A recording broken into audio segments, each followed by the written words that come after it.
Boa noite a todos, boa noite a todas. Vamos dar continuidade ao tema da linguagem jurídica na nossa disciplina de metodologia da pesquisa jurídica. Nós estamos aqui no item 2 do nosso conteúdo programático, características da pesquisa jurídica, sendo que na aula anterior, antes do feriado, nós tratamos da linguagem científica em si. Então, nós vimos que é uma forma de linguagem caracterizada pela formalidade e pelo uso de símbolos e termos da ciência. Então, a linguagem jurídica é uma linguagem científica. Nós, em função disso, vimos o que é linguagem, né, e vimos o que é científico. Lemos até um texto, lemos e debatemos um texto do Rubem Alves, que faz uma crítica sobre o que se considera científico. E, a contrário senso, tiramos uma conclusão a respeito. A gente discorreu sobre essa questão de que se considera que o que não está nos autos não está no mundo. É uma limitação, mas também é uma garantia processual. Garantir que o juiz julgue levando em consideração apenas aquilo que consta materialmente no processo. Isso é uma garantia constitucional. Então, esse Brocard, ele é limitador, mas ele também é um princípio norteador do processo de suma importância. Então, o que não está nos autos, não está no mundo, faz com que o juiz, ao julgar, leve em consideração apenas aquilo que foi comprovado e apresentado.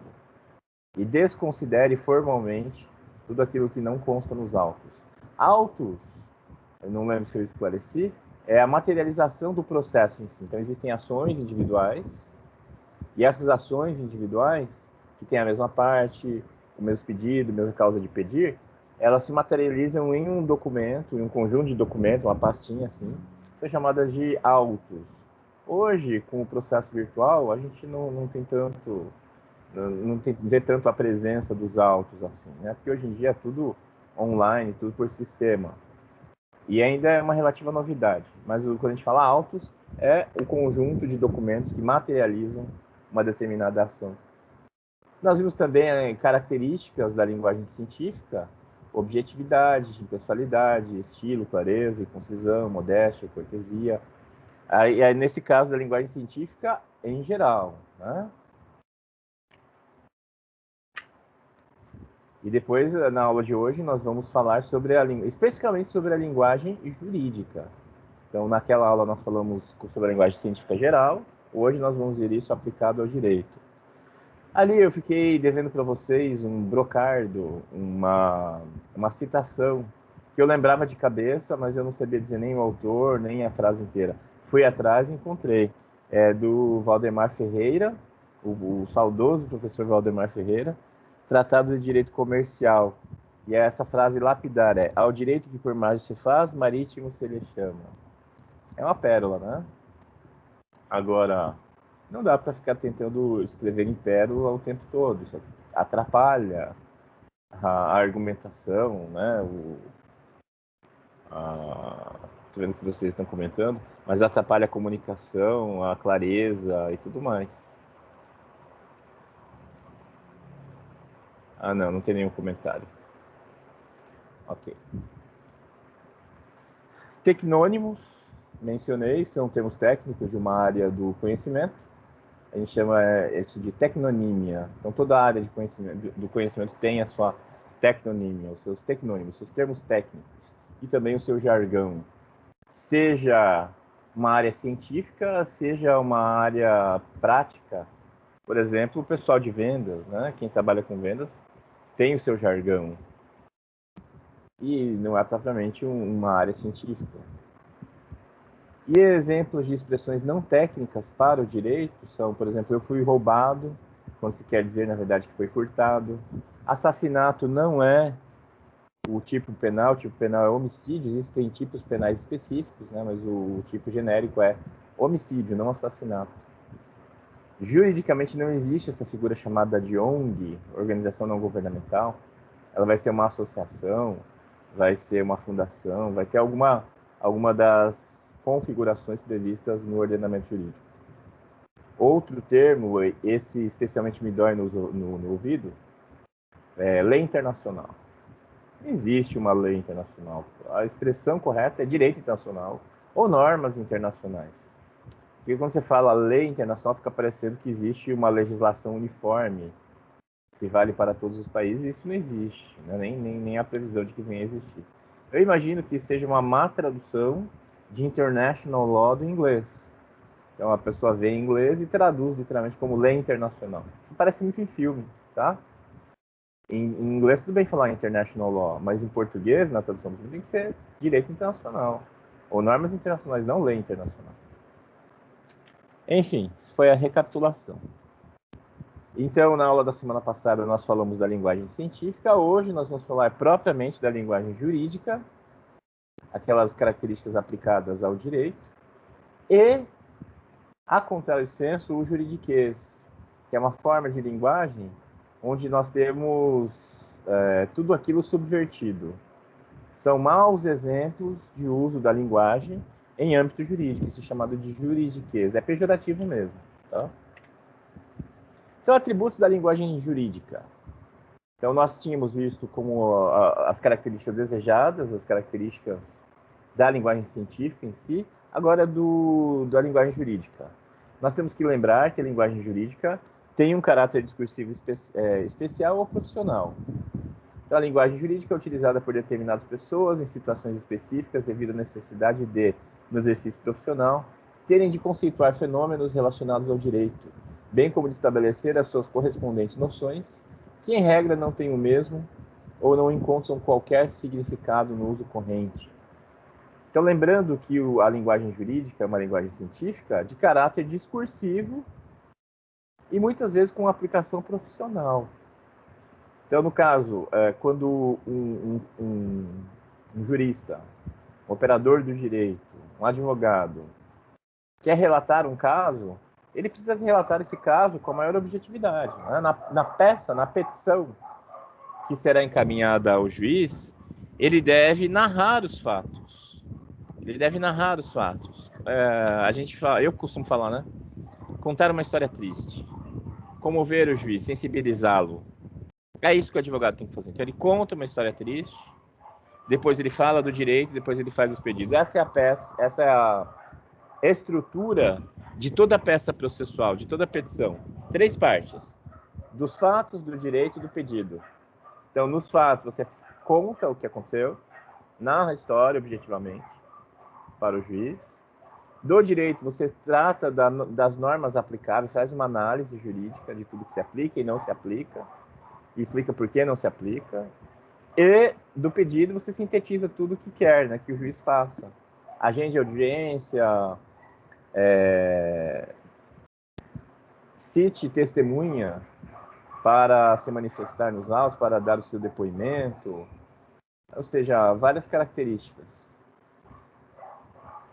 Pessoal, eu vou pedir desculpa e licença porque estão batendo aqui em casa insistentemente. Só um instante, tá? Já volto.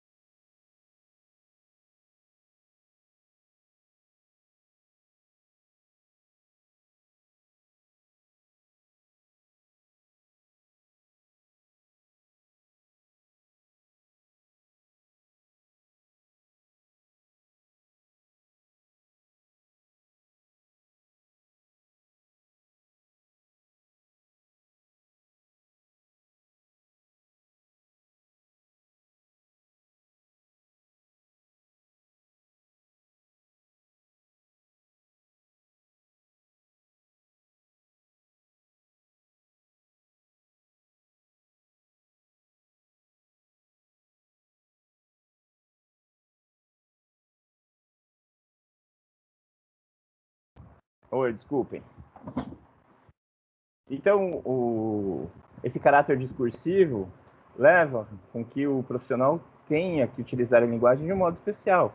Ele deve relatar fatos, ele deve argumentar, ele deve utilizar-se da persuasão, no sentido de buscar convencer o seu interlocutor. Essa é uma característica singela do direito. A questão da persuasão. Então, busca-se persuadir o interlocutor. persuadir um leitor ideal, nesse caso, né? A Maria Eduarda, boa noite, professor. Queria perguntar se, já que o advogado tem que contar uma história triste, não se torna subjetivo? Com certeza. Por isso nós estamos dizendo que tem esse caráter discursivo especial. Em especial quando nós tratamos do exercício em juízo. Aí sim. Agora, quando nós falamos de doutrina, aí a subjetividade não impera, tá? A subjetividade dá lugar à objetividade. Agora, quando se trata de aplicação profissional, aí com certeza existe um grau de subjetividade. Um grau, a gente chama de linguagem apelativa, né? Existe um grau de linguagem apelativa no sentido de buscar a persuasão, convencer o interlocutor. Então você tem toda a razão, Maria Eduarda. Dependendo do contexto, é necessário sim, existe a subjetividade. Ela tem um aspecto técnico-científico. Então, a despeito desse grau de subjetividade que a Maria Eduarda bem nos lembrou, é uma linguagem técnica de uma área do conhecimento. O direito é uma ciência, como nós bem sabemos, aplicando-se a máxima, de onde quer que exista uma ciência, existe uma linguagem correspondente. Ciência, no fim das contas, é a linguagem, tá, gente? É linguagem. E por isso detém vocabulário refinado e específico, com terminologia própria, sem, porém, se afastar totalmente dos sentidos originários anotados nos verbetes dos dicionários, pois com esses devem estar em harmonia no sentido de simplificar, de similaridade representativa das ideias entre emissor e receptor. Então, existe um vocabulário próprio, a tecnonímia de que eu falei, os jargões, o linguajar específico. Isso implica palavras que são próprias do direito, que a gente não encontra em outros lugares, são típicas do direito, especialmente expressões latinas, os latinismos. São muito comuns no direito, porque eles trazem uma significação muito precisa. Então, uma coisa é o termo em português, correspondente, né, que pode ter uma multiplicidade de sentidos. Outra é o jargão em latim, que não tem nenhuma ambiguidade. Você usa o jargão em latim, o brocardo latino, você tem exata certeza de que se trata de um conceito científico em direito. Por exemplo, tem um exemplo que eu dou daqui a pouco aí, vacatio legis e vacança. Os dois termos se referem ao mesmo fenômeno. É o prazo, é o termo, né, o lapso entre a publicação da norma e a sua entrada em vigor. Então, um dia sai o Diário Oficial da União, uma nova lei, e ali tem o texto da nova lei, e lá tem um dispositivo que fala, essa lei entra em vigor após 45 dias. Ou se não fala nada, pela LINDB, entra em vigor após 45 dias da publicação. Então, passam-se 45 dias, aí a lei entra em vigor, ela passa a ser aplicada. Os juízes, por exemplo, podem aplicá-la na prática. Esse prazo a gente chama de vacatio legis, ou vacança. Quando você fala vacança, pode ter outras significações. A vacância de uma... a vacância uma questão de dilação processual, uma vacância, quer dizer que se tornou vago. Então, a vacância também pode ser, por exemplo, a vacância em relação a um determinado departamento da empresa, houve vacância, no sentido de que isso se tornou vago. Então, no caso, quando a gente usa a expressão vacatio legis, não há nenhuma dúvida de que é o lapso temporal entre a publicação e a entrada em vigor da norma, quando ela passa a surtir os seus efeitos. Então, em direito, nós temos uma tecnonímia específica, significações próprias, palavras que só são usadas no direito, né? Então, o aspecto técnico-científico nós devemos ter em vista. Essa frase que está embaixo passou porque eu deixei ela por último. E o caráter lógico? Sendo a linguagem a expressão do pensamento, é de rigor atribuir-lhe um caráter não só informativo, mas também racionalmente ordenado. No caso, com uma estrutura argumentativa própria, sucessão de argumentos, uma construção elaborada da argumentação, do texto, da expressão cognitiva em si, e clareza e precisão, uso semântico adequado das palavras a fim de evitar vagueza, ambiguidade e obscuridade na mensagem. a linguagem precisa ser clara e precisa, né? Como toda linguagem científica. Clareza e precisão. E, por fim, a última observação, a observação que eu tinha deixado por último, que é a de que a linguagem jurídica não deve ser um obstáculo no acesso à justiça. A linguagem jurídica não deve ser um obstáculo no acesso à justiça. E nós observamos isso acontecer no dia a dia, na prática. As pessoas têm muito medo de lidar com ações, de lidar com o advogado, e tem que levar a juízo. Tem receio mesmo, porque não entendem, não dominam aquela linguagem, não conseguem processar o que ali se passa. E aí os jurisdicionados, as pessoas comuns, se afastam da justiça, preferem resolver os seus pepinos, resolver as suas lides, as suas controvérsias, por outros meios. Às vezes amargar um prejuízo, porque tem temor maior de se submeter à justiça, de levar seu pleito à justiça. Seja na esfera penal, na esfera administrativa, na esfera civil, quantos contratos a gente vê sendo resolvidos ali ou mal redigidos. Inclusive, esse é um campo bastante rico da advocacia, que é a advocacia consultiva. E não é aquela que vai para resolver o problema, e sim resolve os problemas antes de acontecerem.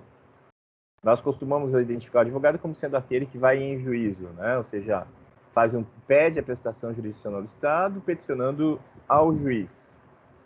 Mas a advocacia consultiva tem uma outra atuação. Atua junto com o cliente antes dos problemas acontecerem. Por exemplo, um advogado de empresa que colabora na elaboração de contratos. Então, a empresa vai elaborar um contrato e passa pelo jurídico da empresa, né? Ou então a empresa submete aos seus advogados externos um contrato para que aquele contrato seja revisado, para que não haja problemas, né? Então, é a advocacia consultiva. Ela procura evitar os problemas e não resolvê-los depois que já ocorreram. Pois bem, a linguagem jurídica não deve ser um obstáculo no acesso à justiça. Isso eu já vi muito acontecer, né? As pessoas preferem resolver de outra maneira, né, os seus problemas, a ter que se submeter a um âmbito que para elas é desconhecido, que é o âmbito jurídico, levar ao judiciário. Então, esses são os atributos, né, que eu identifico na linguagem jurídica. E que atributos devem ser evitados? Aí sim, agora vamos falar de aspectos indesejados da linguagem jurídica. Então, a linguagem jurídica que vai ao contrário dessas recomendações é chamada de juridiquês. O juridiquês, uma definição de juridiquês: estilo empregado na comunicação jurídica, sobretudo na modalidade escrita, com o objetivo de emular um linguajar culto, sofisticado, elaborado, mas que resulta ininteligível ou de difícil compreensão para o destinatário. Isso é uma definição minha do juridiquês. Então, o juridiquês é um estilo, é uma maneira, é uma moda, é uma maneira recorrente de se empregar a linguagem jurídica, de se manifestar na comunicação jurídica. É um estilo. As pessoas que adotam esse estilo, né, se sentem imbuídos, como se estivessem na moda, como se estivessem dentro de uma comunidade mais ampla, um escopo maior. Poderia ser uma comunidade imaginada, no sentido do Benedict Anderson. Então é um estilo.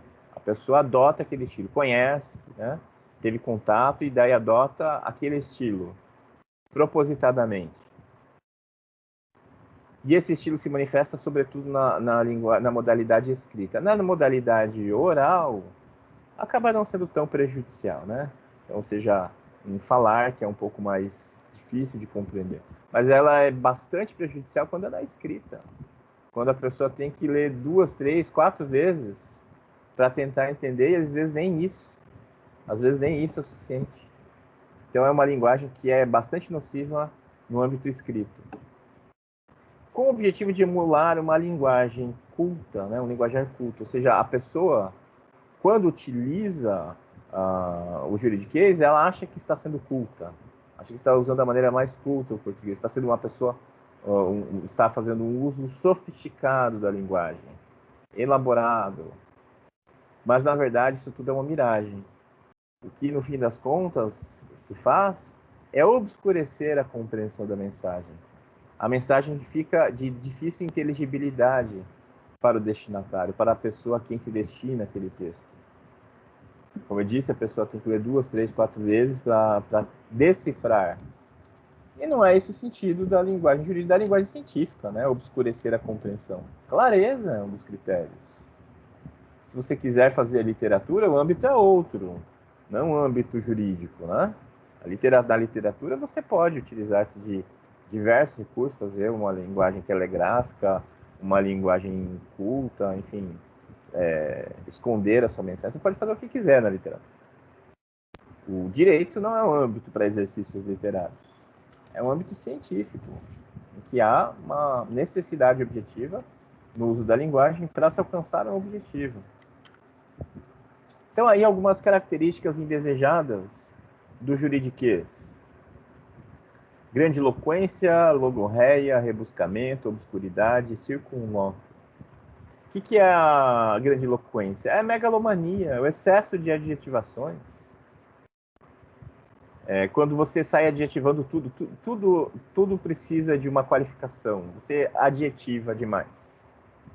Uma das características da linguagem objetiva é a escassez de adjetivos. Você não precisa adjetivar tudo, colocar adjetivo para tudo. Né? Mesmo porque adjetivo implica subjetividade. Você não precisa adjetivar. Já nesse uso grandiloquente que a gente vê no direito, tudo recebe um adjetivo. Ali está... Foi colado mal, né? É colenda câmara.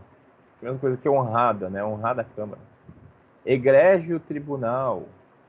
Também é a mesma coisa que honorável tribunal. Excelso sodalício, quer dizer, grande sodalício. Sodalício é tribunal. Isso é muito comum. Então, o nobre colega, né? Isso é chavão no direito. O nobre colega. Deixa eu me lembrar um que eu li ontem. Até me esqueci já, mas eu li ontem e pensei na aula, olha, vou mencionar isso não. Esqueci. Mas parece que tudo tem que ser adjetivado, tudo tem que ser grande. É a megalomania. Logorreia, também chamada de verborreia, é quando se fala muito, né? Dizer menos conteúdo com mais palavras. Fala muito para dizer pouco. É isso. Fala, e você vai resumir aquilo, o conteúdo é mínimo. Isso é logorreia, né? Vocês podem chamar de... Não, peraí. É isso aí. Fala demais e tem pouco conteúdo. É a logorreia. Rebuscamento é a falta de objetividade. Em vez de chegar direto ao ponto, fica dando voltas e voltas e voltas. É o rebuscamento. Falta de clareza. É falta de objetividade. Obscuridade, sim, é a falta de clareza. Então, às vezes, o sentido está obscurecido porque você não consegue compreender. Você tem que ler 2, 3 vezes para tentar identificar o sentido que o autor pretendia. E o circunlóquio, outra característica da linguagem jurídica indesejada, né, do juridiquês, é fazer rodeios desnecessários, patinar. É encheção de linguiça. Não tem sentido aquilo. O senhor cobra muito isso na sua prova, professor? Se você está se referindo à disciplina metodologia, isso, enfim, não vou cobrar propriamente na prova, porque nosso método de avaliação é outro, hein, Najib? Vocês vão fazer um artigo científico, né? Então, eu não vou cobrar que vocês guardem as características, não vou cobrar isso. Mas eu vou cobrar, sim, que vocês usem uma linguagem objetiva, né? Apliquem na prática isso que a gente está vendo. Agora, para assim, memorizar essas qualidades, não, isso eu não vou cobrar.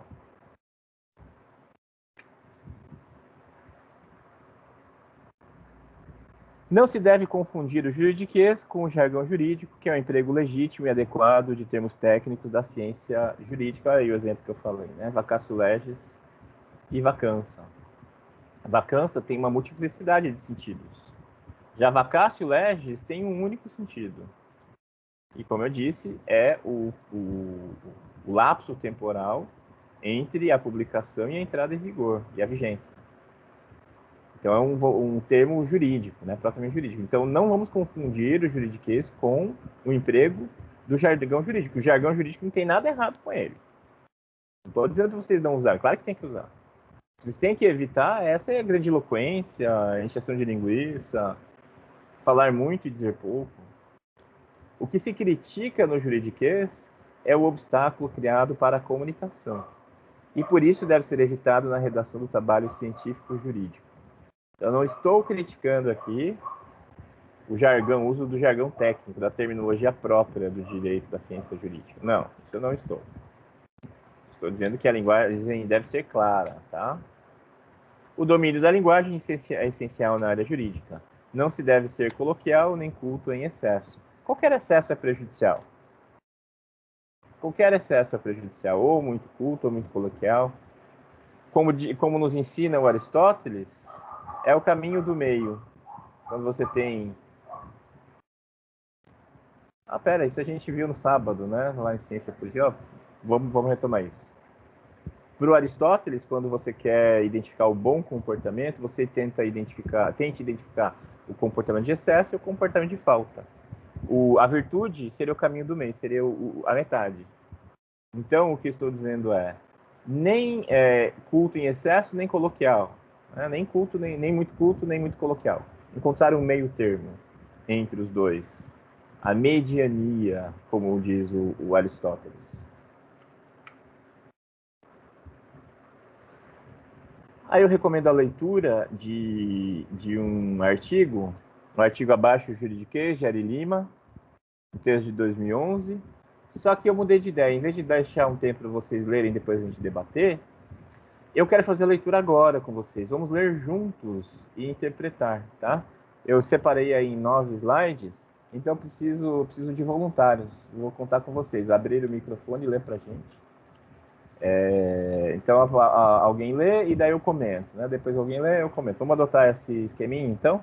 Então, já se ajeitem aí. Eu preciso de 9 voluntários, tá? Alguém se dispõe a começar?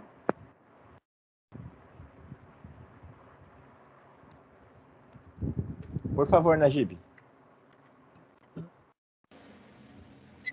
Abaixo, juridiquês. A advocacia vive um processo de modernização e adaptação à nova realidade social, oferecendo sistematicamente novas soluções jurídicas, com o objetivo de atender a necessidades, expectativas e exigências que surgem a cada dia na sociedade. No entanto, apesar de estar ocorrendo esta importante e necessária adaptação, o setor continua utilizando métodos antigos e, em muitos casos, ultrapassados no seu processo de prestação de serviços. Um exemplo claro é a utilização de uma linguagem excessivamente forense e, por vezes, inadequada, nos processos e no trato com os clientes, o chamado juridiquês. Obrigado, Najib. Vejam que o autor já nos dá, desde logo, uma definição. No finalzinho do parágrafo introdutório, ele dá uma definição. O que seria o juridiquês, no entender dele? Uma linguagem excessivamente forense. Olha aí a perspectiva do excesso. Retomando aí o Aristóteles. Excessivamente forense. E, por vezes, inadequada. Então, se é entre pares, ainda dá para relevar. Agora, no trato com o cliente não precisa ter domínio. Pelo contrário, você tem que traduzir os termos jurídicos para o cliente. Se você vai escrever um artigo para a imprensa, é muito comum operadores do direito escreverem na imprensa, né? Tem que adotar uma linguagem que seja compreensível. Claro, depende do seu público, óbvio, né? Eu me dei conta no texto, num texto que eu tinha dado para vocês lerem, deixa eu me lembrar qual que era. Nesta disciplina mesmo. Deixa eu olhar aqui qual que era o texto.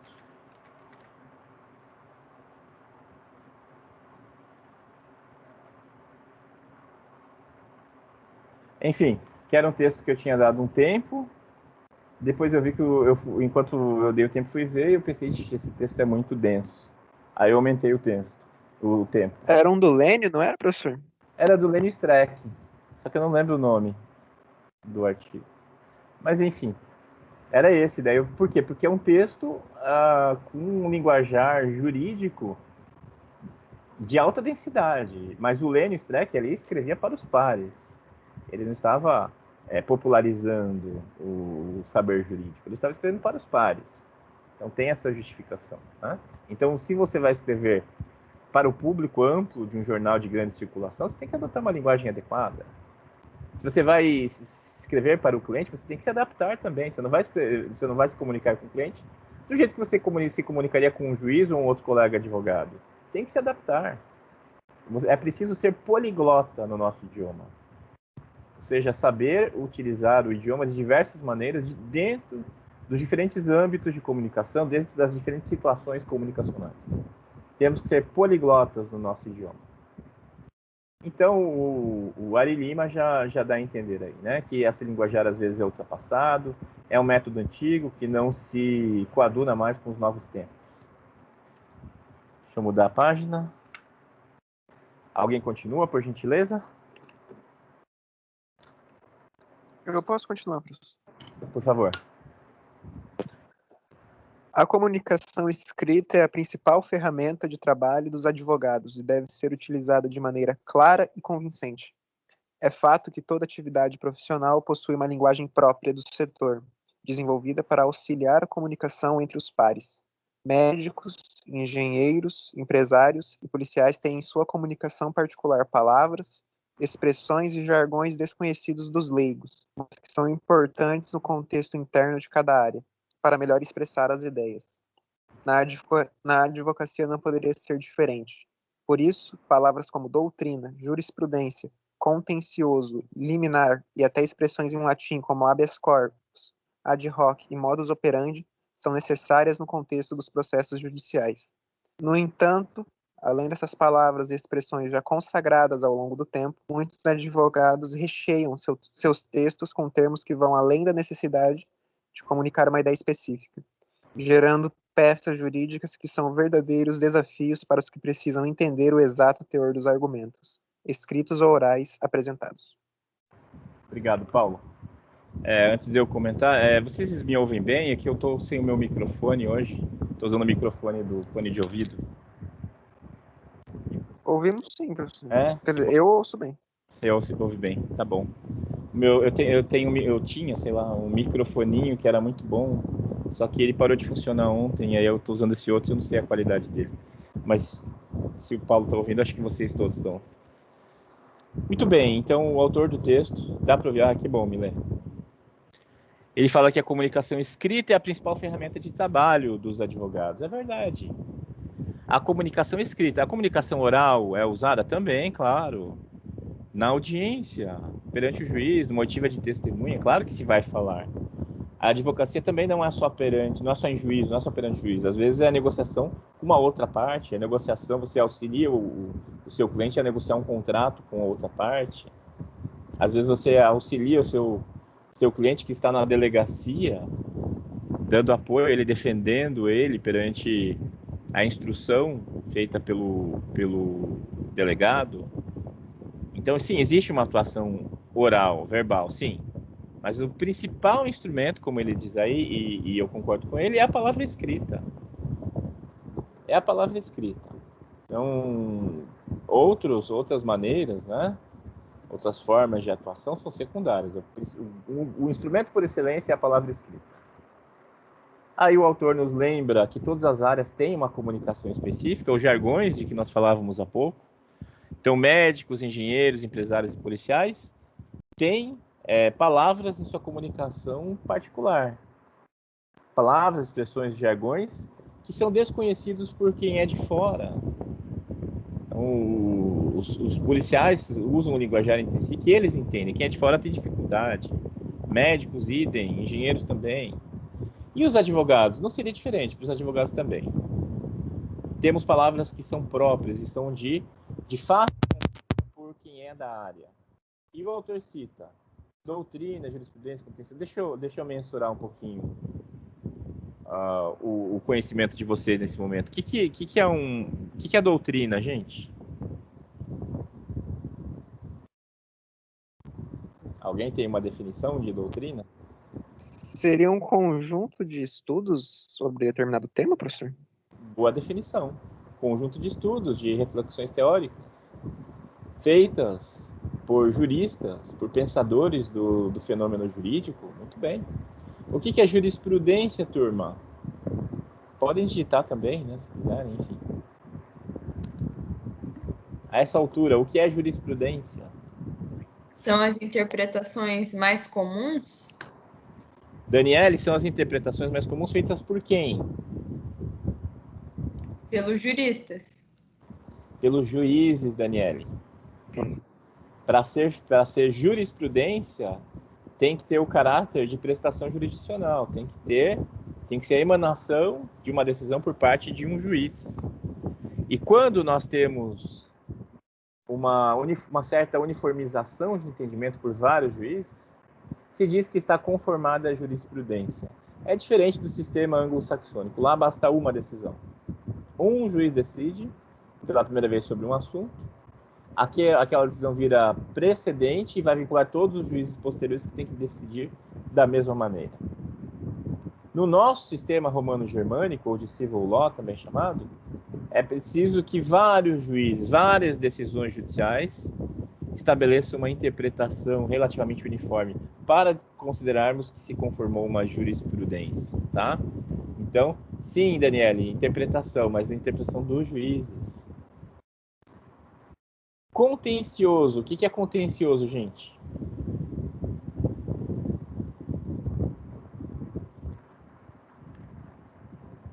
Nem ideia? Contencioso. Essa aí me pegou, professor. Nem ideia, Paulo? Só pela semântica, assim, da palavra, eu consigo imaginar uma relação com conteúdo, talvez, mas não sei. É o único link que eu consigo fazer, professor. Contencioso se refere à contenda, à briga. Contencioso. A advocacia contenciosa é aquela que o advogado vai lá brigar pelo cliente perante o juiz. Isso é o contencioso, a atuação contenciosa. O outro lado seria a atuação preventiva ou consultiva de que eu falava há pouco, em que o advogado ajuda o cliente a superar problemas antes que eles aconteçam. O advogado atua junto ao cliente, como seu parceiro, né? Então, contencioso se refere à contenda, a litígio, lide, briga. Liminar, gente, o que é liminar?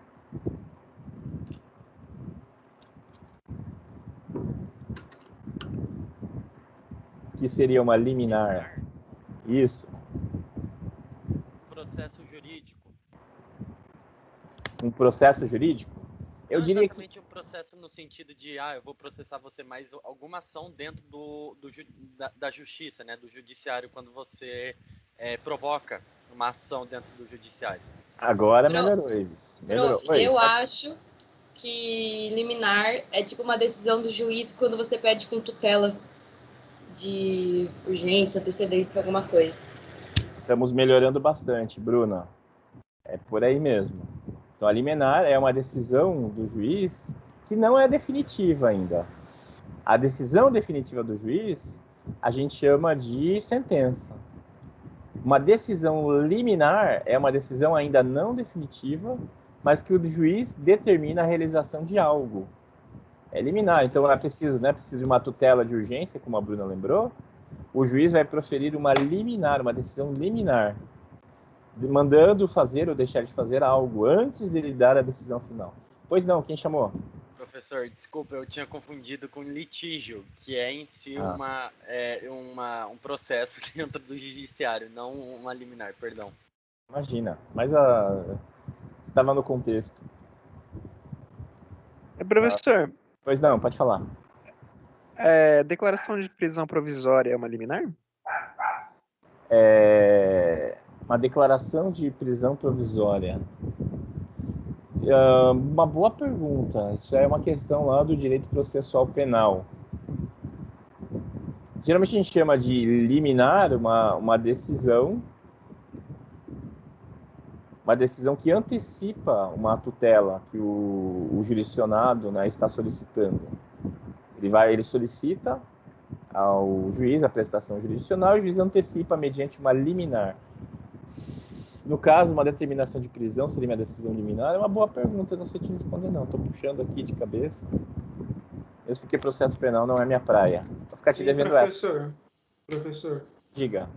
Eu Pode também, se o senhor não tem certeza, eu também não tenho, né? Mas mas vamos lá. a prisão provisória, parece que o foco dela não é realmente dar uma decisão prévia da coisa, é mais para você prevenir um perigo social. Então, não sei se cabe como uma liminar, né? Porque você não tenta dar uma decisão prévia sobre um direito, algo assim. Realmente, estou de acordo com você, Lucas. Mas como eu não sou penalista nem processualista, eu tenho essas dúvidas em tudo que se refere a penal, a processo penal. Muito obrigado pelo compartilhamento. Habeas corpus, que se pronuncia assim mesmo, habeas corpus. O que seria um habeas corpus, gente? Seria um privilégio, eu acho que seria esse o nome, ou um direito que é concedido a alguém para que ela tenha como que eu posso dizer?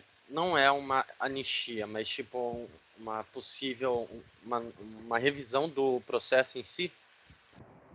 Tá, não é exatamente isso, mas estamos no caminho, estamos construindo o conhecimento. A maiêutica do Sócrates, né? Vamos construir coletivamente. Estamos no caminho ainda, ainda não é isso. Quem falou? O Luiz, professor. Boa noite, pode falar, Luiz. É um remédio constitucional, professor?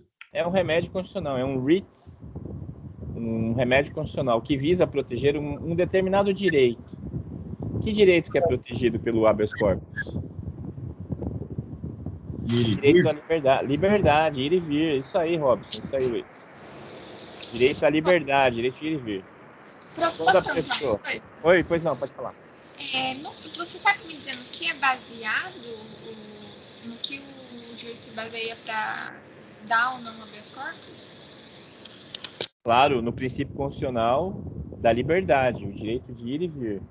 E o habeas corpus é uma figura constitucional que existe, que foi criada pela Magna Carta de 1215, e esse direito, que é uma garantia, a gente chama de garantia constitucional, se espalhou por outros ordenamentos, sobretudo a partir do constitucionalismo, o constitucionalismo de base europeia, né?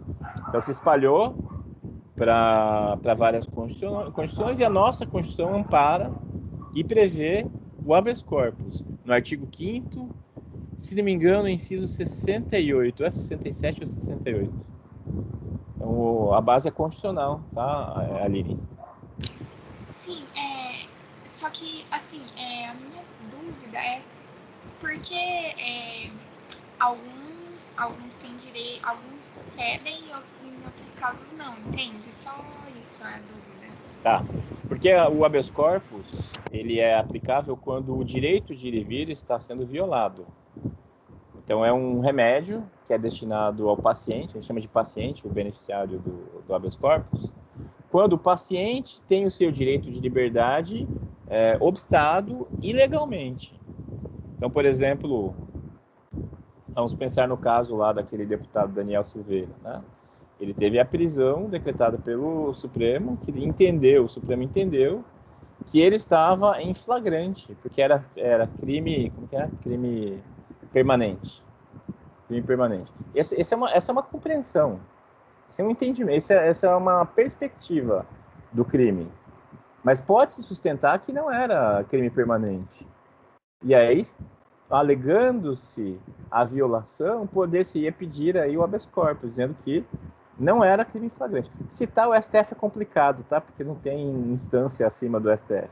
Mas suponhamos que fosse um delegado que decretou uma prisão em flagrante e não havia flagrante.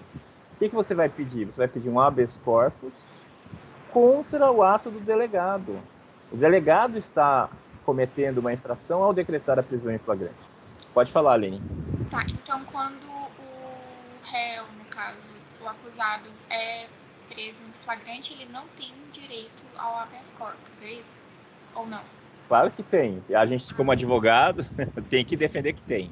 Aí Entendi. você vai buscar Não um. é uma regra, uma via de regra, no caso. Porque tem que ver se as condições do flagrante estão presentes, Aline. Ah, Se de repente não está caracterizado o flagrante, aquela prisão é ilegal. Agora ficou mais claro. Obrigada. Nada. Por exemplo, dentro de 24 horas, sabe? Prendeu na 25ª hora depois do cometimento do crime. Já não é mais flagrante. Pela lei do flagrante, são 24 horas da prática do crime. Por isso aquela questão que eu me remeti daquele deputado, né? Que é crime permanente, que está sempre, enquanto o vídeo está postado, ele está sendo cometido o crime. É essa a questão. Professor, Pois não, pode falar. é uma pergunta meio boba, assim, mas é que me veio, me veio aqui, me parece uma dúvida até que coerente. E se, por exemplo, for na troca de horário de verão, conta ainda para prisão em flagrante? Quando avança 1 hora daí? Não, são 24 horas no relógio. Corridas. Ah, entendi. E não hora relógio, hora fuso horário. É porque para prisão de menor também é bem rigoroso isso, né? Então, essa forma de contagem aparece em vários âmbitos, né? Por exemplo, lá no direito internacional, quando tem o prazo do visto. Então, são 90 dias a partir do ingresso. Então, a pessoa tem 90 dias por ano. Tem gente que interpreta da seguinte maneira: 90 dias por ano, vem, fica um pouco, volta, vem, fica mais um pouco, volta, toma tudo, dá 90 dias. E não é assim. É a partir do primeiro ingresso, contam-se 90 dias. Então, essa questão de contagem dá muito problema em vários âmbitos. Não é uma dúvida boba, não. Direto a gente vê esse tipo de problema. E habeas corpus vem de uma expressão maior e significa algo como tenha o seu corpo. Tenha o seu corpo. Toma que o corpo é teu. Faça o que você quiser com ele. O corpo é teu.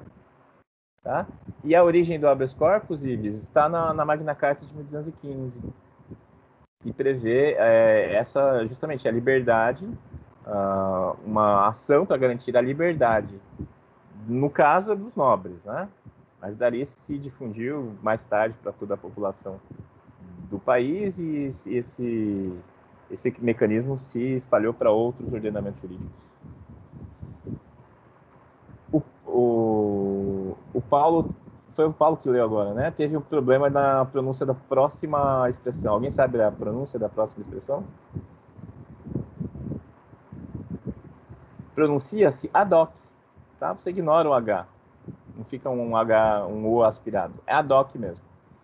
Que é para o fato, para aquilo, para o ato.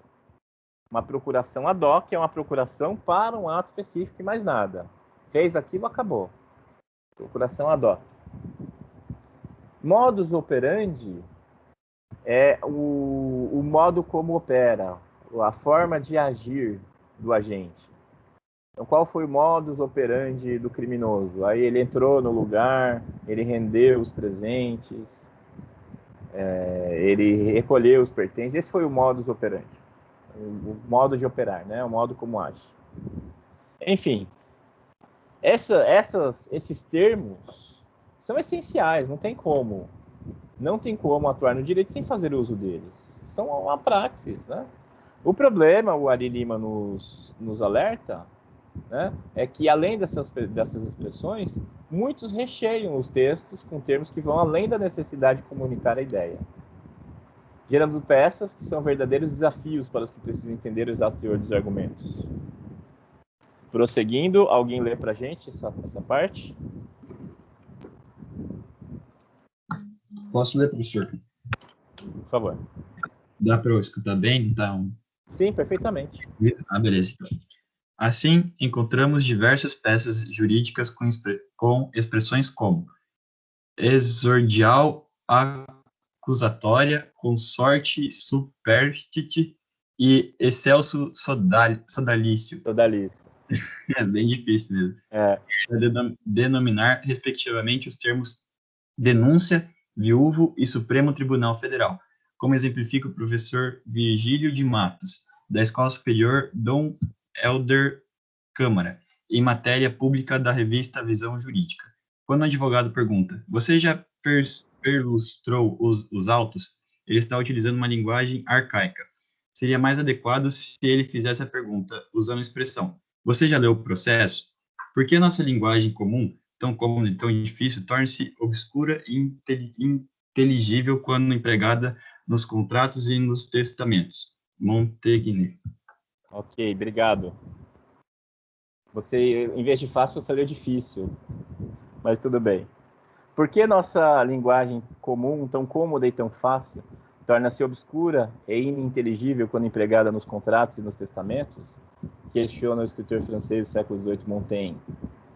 Então, vejam, é um problema antigo, né? Um problema antigo. Uma linguagem que se torna obscura na mão dos advogados. O autor nos dá aí exemplos de termos que não são fáceis de entender, termos utilizados no dia a dia. Exordial acusatória, o que é isso? Denúncia. Denúncia. O termo técnico, se você for olhar na lei, é denúncia. Daí o advogado quer fazer uma firula, em vez de chamar de denúncia, chama de exordial acusatória. Exordial é qualquer documento, né? Estritamente. Não, assim, de maneira geral, de maneira ampla, é qualquer documento, é um exordial. Exordial acusatório é aquele documento que é usado para acusar alguém. É a denúncia. O nome na lei é denúncia, mas daí a pessoa inventa o nome exordial acusatório. O termo é viúvo ou viúva, tá? É o termo da linguagem comum. Só que a pessoa inova e chama de consorte superstite. Tudo bem que esse aparece em alguns lugares da lei, tá? Cônjuge superstite. Agora, consorte superstite, isso não aparece em nenhum lugar. Superstite é aquele que sobrevive, tá? Superstite é o que sobrevive. Então, o que morreu é o decujus. O que sobreviveu é o superstite. Consorte superstite. É aquele que tem sorte, né? Com sorte. O outro é com azar. E o excelso sodalício é o Supremo Tribunal Federal. Qual é o nome do tribunal? É Supremo Tribunal Federal, é STF, não tem outro nome. Mas aí a pessoa faz uma firulinha, inventa um apelido para o Supremo e chama de excelso sodalício. E trunca a comunicação, né? Nem todo mundo vai conseguir adivinhar o que significam esses termos. E há uma expressão, você já perlustrou os autos? Parece piada, parece brincadeira, mas isso é do dia a dia, você ouve. Você ouve de colegas advogados expressões como essas, né? O nobre colega já perlustrou os autos, principalmente no âmbito em juízo, né? Próximo, quem se dispõe?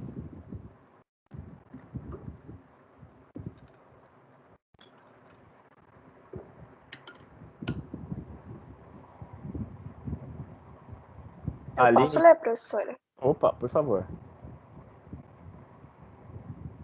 O exemplo mostrado por Cláudio Moreno, mestre em língua portuguesa, e Túlio Martins, juiz de direito e jornalista, no excelente livro Português para Convencer, Comunicação e Persuasão em Direito, editora Ática, 2006. Ilustra bem a questão de linguagem inadequada na elaboração de textos jurídicos em um parágrafo de petição.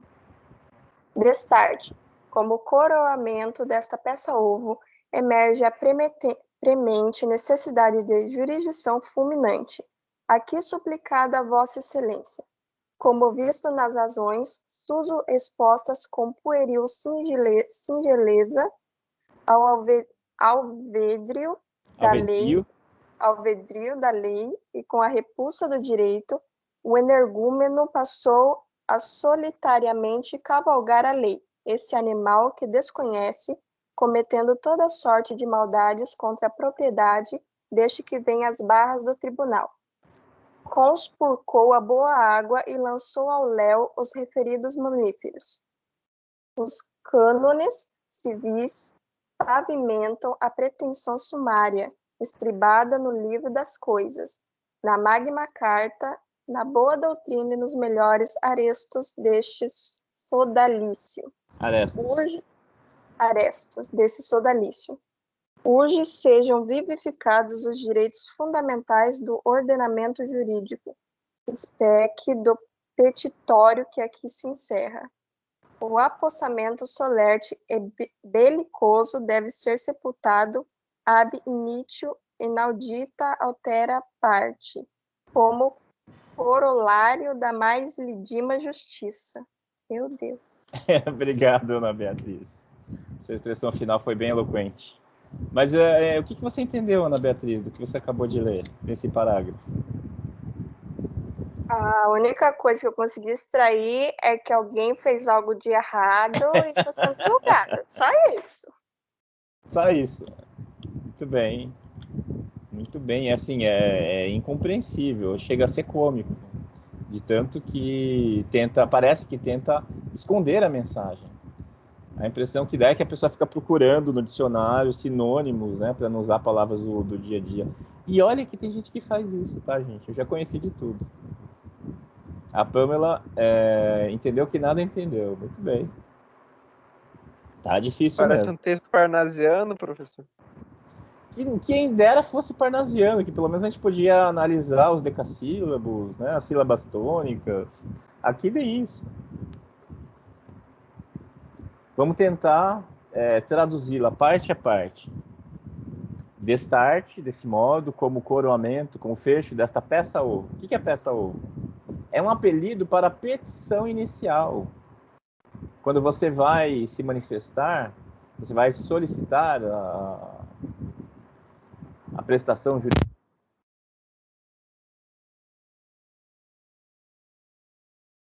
Prof, seu microfone.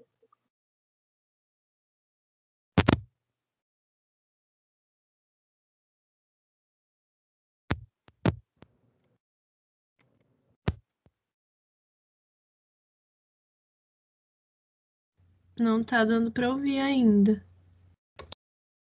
Tenta desplugar e plugar de novo.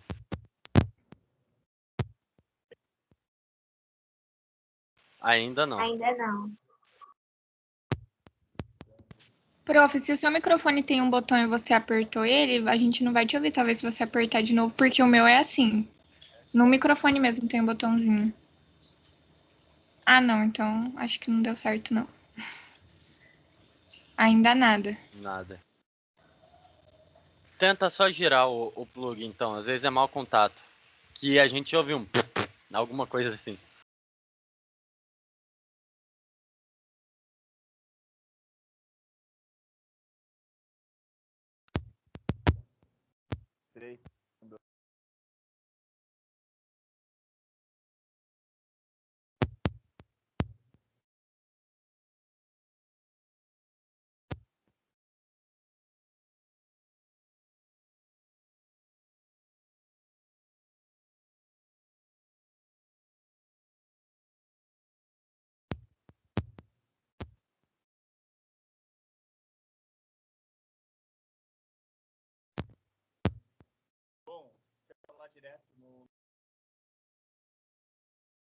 Ainda não tá dando pra ouvir. No notebook, não? Tá bem baixinho, professor. Fica bem baixinho.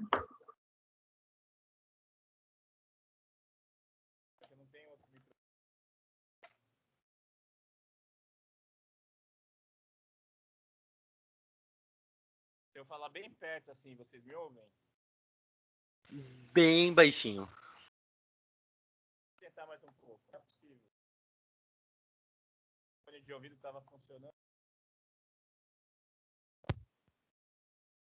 Tem momentos que se torna até inaudível. Tipo, é bem baixinho, sabe, o som.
Gente, eu vou falar sem o microfone, falar direto no notebook baixo. Pelo menos a gente pode continuar. Estão me ouvindo? Tá bem baixo. Embaixo.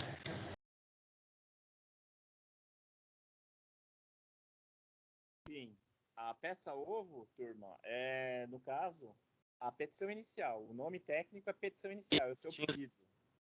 É o primeiro Que ali documento tem que você vai fazer uma solicitação da prestação jurisdicional do Estado para o juiz. Já falar, Ives? Não, agora deu certo o seu som. Ótimo. Aí ele usa alguns termos que são meio deslocados, né? Pueril, singeleza. Pueril, singeleza. Pueril se refere a criança, não a singeleza de criança. Quer dizer que ele falou de maneira tão clara que foi até claro como uma criança. Ao alvedrio da lei, né? Sobre a proteção da lei, com repulsa do direito. O energúmeno, isso nem é uma palavra adequada para o âmbito, né? Ela tem uma conotação pejorativa. Energúmeno. Passou a solitariamente cavalgar o aradeia, esse animal que desconhece, isso é uma metáfora, cometendo toda a sorte de maldades contra a propriedade deste que vem às barras do tribunal. Conspurcou a boa água e lançou ao léu os referidos mamíferos. O que ele está querendo dizer, e está um pouco estranho, é que uma pessoa invadiu a fazenda de outra, um sítio de outra pessoa, e soltou o gado. O gado ficou ao léu, ficou solto. Chamar o gado de mamíferos, olha, eu não sei o que vocês acham, mas para mim chega a ser cômico, né? Involuntariamente cômico. Os cânones civis, quer dizer, os livros de direito civis, de direito civil, pavimentam a pretensão sumária. A pretensão sumária seria uma liminar. Ele quer pedir uma liminar, uma decisão prévia à sentença. Estribada no livro das coisas, ok? Livro das coisas é uma parte do Código Civil, tudo bem, Magna Carta é a Constituição. Na boa doutrina e nos melhores arestos deste sodalício. Arestos seriam decisões. Sodalício seria o tribunal. Urgem sejam vivificados os direitos fundamentais do ordenamento jurídico. Objeto da presente petição, que aqui se encerra. O apossamento solerte e belicoso. Está dizendo que a outra parte, né, se apossou de maneira não estribada na lei. Deve ser sepultado. Aqui é um termo técnico. Ab início e inaudita altera parte. Ou inaudita altera pars. Ab início quer dizer desde o início. Inaudita altera pars é não ouvida a outra parte. Quer dizer que é tão evidente o direito aí da parte que está solicitando que nem precisa ser ouvida a contraparte. Isso é o sistema, né? Esse é o princípio do inaudita altera pars. O juiz nem precisa ouvir a outra parte para decidir que aquele que pede já tem razão. Então o juiz deveria, nesse sentido, dar uma liminar só com o que está ouvindo nesse momento. Próximo, quem lê?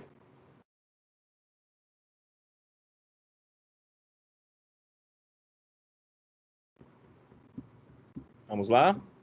Daniele, por gentileza. Tá me ouvindo bem? Eu sim. Tá.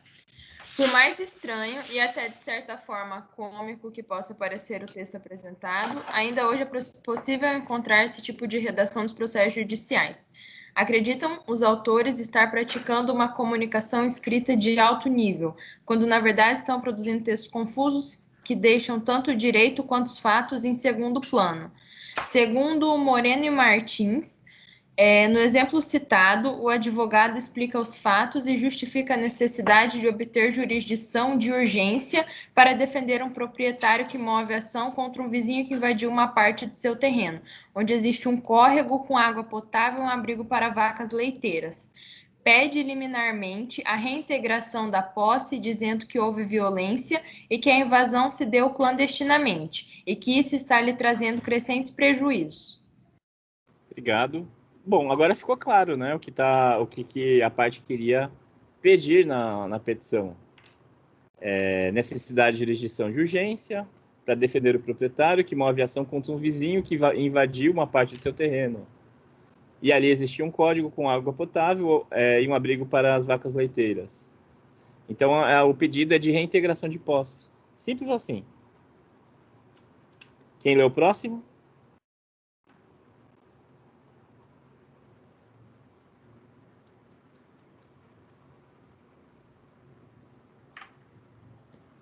Lucas, você que se manifestou agora há pouco, está com o microfone aí, lê pra gente. Ok. Como se vê, a questão é simples. No entanto, o advogado pode pôr tudo a perder por se expressar de forma inadequada. Os autores sugerem uma nova abordagem de redação para a mesma petição, mais clara e simples, em estilo moderno e mais adequado, como no exemplo apresentado a seguir. Do que foi exposto acima, conclui-se que os fatos narrados nessa petição inicial são incontroversos e estão provados sumariamente por meio dos documentos aqui juntados. Tanto o Código Civil como a Constituição da República contêm regras claras que protegem a propriedade, observada sua função social, ou seja, exatamente a hipótese deste processo.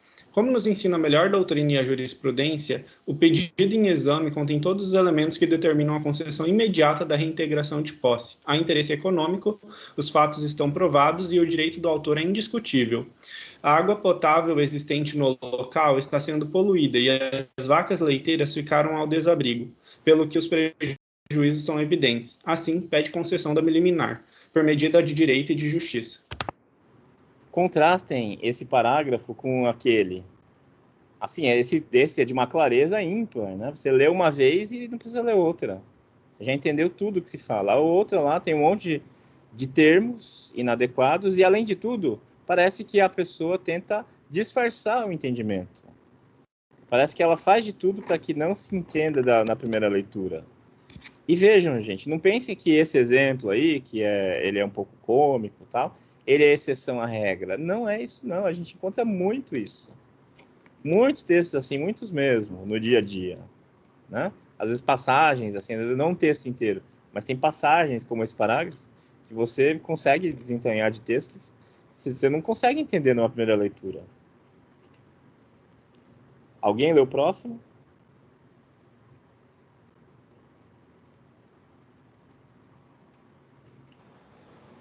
Eu posso ler. Por favor.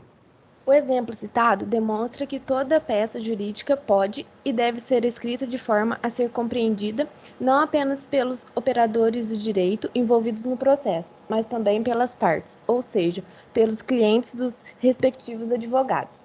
Muitas vezes, pessoas de outras áreas, profissionais como médicos, engenheiros e empresários, e até de pessoas simples, como os donos de casas, mecânicos e pequenos comerciantes que têm pouca ou nenhuma compreensão dos termos e jargões jurídicos, ou seja, do juridiquês. Alguns deles não conseguem nem compreender alguns dos termos da procuração que assinam, autorizando seus advogados a defender seus direitos. Trazendo a questão da comunicação para o marketing jurídico e as relações comerciais dos advogados com o mercado, no processo de captação, conquista e fidelização de clientes. Entendemos que uma comunicação clara, agradável e persuasiva pode fazer grande diferença para o sucesso do escritório. A linguagem deve levar em conta o nível de compreensão do público-alvo e jargões jurídicos devem ser evitados. Obrigado, Bianca. Então, é preciso ter uma linguagem adequada para se comunicar. Às vezes, pessoas de outras áreas, mesmo com elevado grau de estudo, né, às vezes com hábito de leitura, uma pessoa assim não consegue entender a comunicação jurídica. Eu já contei para vocês o caso de um colega meu, que é engenheiro aposentado da Itaipu, que recebeu uma cópia de uma sentença, de um acórdão de segunda instância de uma ação coletiva que eles estavam movendo contra a Itaipu por insalubridade, e ele não entendeu a decisão. E é uma pessoa com hábito de leitura, uma pessoa com curso superior, ele disse que leu várias vezes e não entendia o que estava escrito naquela decisão. E me pediu para interpretar para ele. Então vejam só, a que ponto se chega, né? A afastar o jurisdicionado da justiça. É alienar as pessoas do judiciário. As pessoas enxergam o judiciário como uma caixa preta. Não se sabe o que tem lá dentro. E o Ari Lima já entra no aspecto do marketing jurídico, dizendo que uma linguagem mais clara, objetiva, pode facilitar na conquista e fidelização de clientes. Não captação, tá? Ele usa captação, mas lá em deontologia, na ética do direito, a gente aprende que a captação de clientela é vedada. Enfim. Faltam só mais 2. Alguém se dispõe a ler o próximo? Eu, professor. Por favor. Alguns advogados têm escrito e publicado artigos informativos dirigidos ao seu público-alvo como ferramenta de marketing jurídico. Divulgação desses conteúdos na imprensa e na internet presta um grande serviço à comunidade, tirando dúvidas e sugerindo soluções para os problemas jurídicos do dia a dia. Ao mesmo tempo, os artigos publicados por advogados discutindo assuntos relevantes ajudam a promover sua marca e construir uma reputação positiva no mercado. No entanto, essa forma de praticar o marketing jurídico precisa levar em conta os conceitos apresentados anteriormente. O uso de expressões e palavras só compreensíveis pelos operadores do direito faz com que a mensagem não chegue de maneira adequada ao público-alvo, ou que este perca o interesse de conhecer o teor do texto. Neste caso, a mensagem é inútil, pois o leitor desiste de compreender os textos se eles forem excessivamente rebuscados e técnicos. Vou aproveitar que você está aí e pedir para você terminar, Ives, por gentileza. Perfeito. Não somos contra a utilização da linguagem forense por parte dos advogados. No entanto, esse tipo de linguagem tem um momento adequado e deve sempre ser direcionado a públicos que sabidamente irão compreendê-lo. Além disso, o bom senso e o objetivo da comunicação devem sempre ser priorizados, tanto nas petições jurídicas como na comunicação direta com os clientes-alvo. Acreditamos que na prática de uma advocacia moderna e eficaz, o advogado deve privilegiar o sentido e o objetivo da comunicação, procurando expressar-se, seja por via escrita, seja por via oral, de forma clara, persuasiva e convincente, sem pedantismos, eu acho que é isso, sempre pedante, em conta a capacidade de compreensão de seu público-alvo. Assim, o profissional do direito estará sintonizado com o cliente e, ao mesmo tempo, será eficaz em sua prática jurídica. Ari Lima. Joia, obrigado, Ives. Ari Lima, empresário, engenheiro, consultor, palestrante, especialista em marketing jurídico e gestão de escritório de advocacia. Colaborou a Alexandrina Saldanha, bacharel em Direito, pós-graduado em Produção e Revisão de Textos. É isso, turma. Então, a linguagem clara, objetiva, ajuda na comunicação jurídica e na comunicação com quem não é da área do direito. Nós, como profissionais, como operadores do direito, vivenciamos situações de comunicação com pares, com pessoas que são do âmbito, e aí o jargão é essencial. Não podemos abrir mão dele. Mas também temos contato com quem não é do âmbito. Clientes, a começar pelos clientes. O cliente não é obrigado. E, pelo contrário, o advogado deve facilitar a compreensão, tem que traduzir o teor da comunicação para que ele se sinta contemplado, ele se sinta defeso dentro do processo. E é basicamente isso. Tinha mais um texto que eu queria que vocês lessem, mas eu vou deixar para a próxima aula, então. Tá? A gente acabou sendo prejudicado no tempo aqui. Chamada. Eu não vou fazer chamada, eu vou pegar na lista os que estão presentes aí, eu prefiro fazer chamada, mas dadas as circunstâncias, eu não vou fazer a chamada nominal. Tá bom, gente? Encerramos aqui, então, por enquanto, e daqui a pouco, para quem fica, a gente retorna com o direito constitucional. Obrigado, gente. Até daqui a pouco.